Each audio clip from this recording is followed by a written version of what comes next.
नमस्कार. आज नवरात्रीचा 5वा दिवस.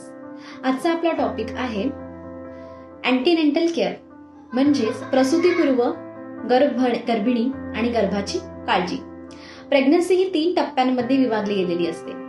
First trimester, second trimester and third trimester. First trimester म्हणजेच पहिल्या 12 आठवड्याचा कालावधी.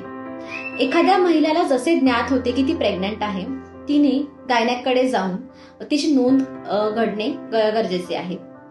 कारण यामध्ये काही ब्लड इन्व्हेस्टिगेशन्स, त्यामध्ये haemoglobin, blood sugar, thyroid, blood group आणि सिरोलॉजिकल टेस्ट करणे आवश्यक आहे. त्याचप्रमाणे 6व्या ते 7व्या आठवड्यामध्ये पहिली अल्ट्रासाऊंड, ज्यामध्ये गर्भनिदान आणि व्हायबिलिटी याची आपल्याला ज्ञात होते, ती करणे आवश्यक आहे.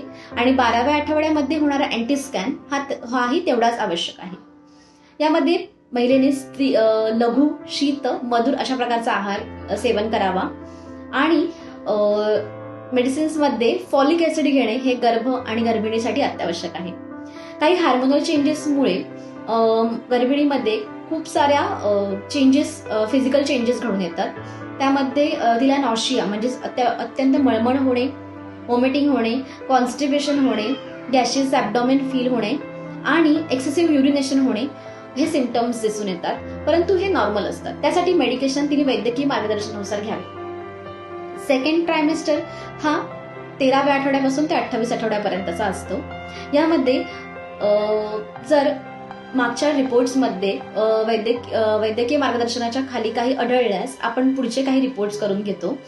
परंतु 18 ते 20 आठवड्याच्या दरम्यान अल्ट्रासाऊंड जो अॅनोमली स्कॅन करतो, हा गर्भाच्या महत्वाच्या अवयवांची नोंद करणे असते, तर ती अत्यंत आवश्यक असते. आणि यामध्ये आपण सर्व प्रकारचा आहार, अन्न सेवन करू शकतो. आणि पहिल्या 3 महिन्यांमध्ये होणारे जे सिम्पटम्स असतात ते सुद्धा कमी झालेले असतात.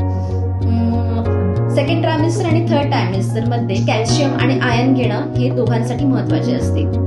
थर्ड ट्रायमिस्टर हा पुढचा 29 आठवडे ते 40 आठवड्यापर्यंतचा असतो. यामध्ये गर्भाची वाढ होत असते आणि त्यामुळे गर्भिणीला श्वास घेणे, काही कामं करणे यामध्ये अडथळा निर्माण होतो. हालचाल करणे, झोपणे यामध्ये तिला बऱ्यापैकी अवघडता येते. परंतु तिने पूर्ण आहार, अन्न जेवढे पचेल तेवढे सेवन करणे, भरपूर पाणी पिणे आणि योगा, एक्सरसाइज चालू ठेवणे आवश्यक असते. यामध्ये आपण 2 सोनोग्राफी करू शकतो. 7व्या महिन्यामध्ये आपल्याला गर्भाची वाढ आणि गर्भाच्या अवती असलेले पाणी, AFI यासाठी आपण ही सोनोग्राफी करतो. आणि लास्ट जी 9व्या महिन्यामध्ये सोनोग्राफी करतो ती बाळाची पोझिशन, बाळाचे वजन आणि सेम AFI बघण्यासाठी करतो. त्यामध्ये कॅल्शियम आणि आयर्न हे मेडिसिन चालू ठेवणे आवश्यक आहे.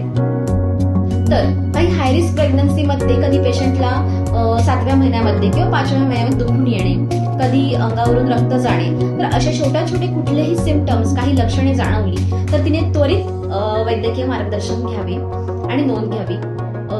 महिलेने कुठल्याही प्रकारच्या छोट्या लक्षणांना दुर्लक्ष करू नये.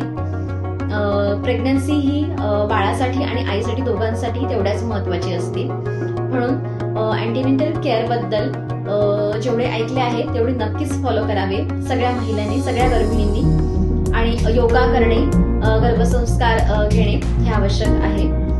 महिलेचे आरोग्य महिलेच्या हातात.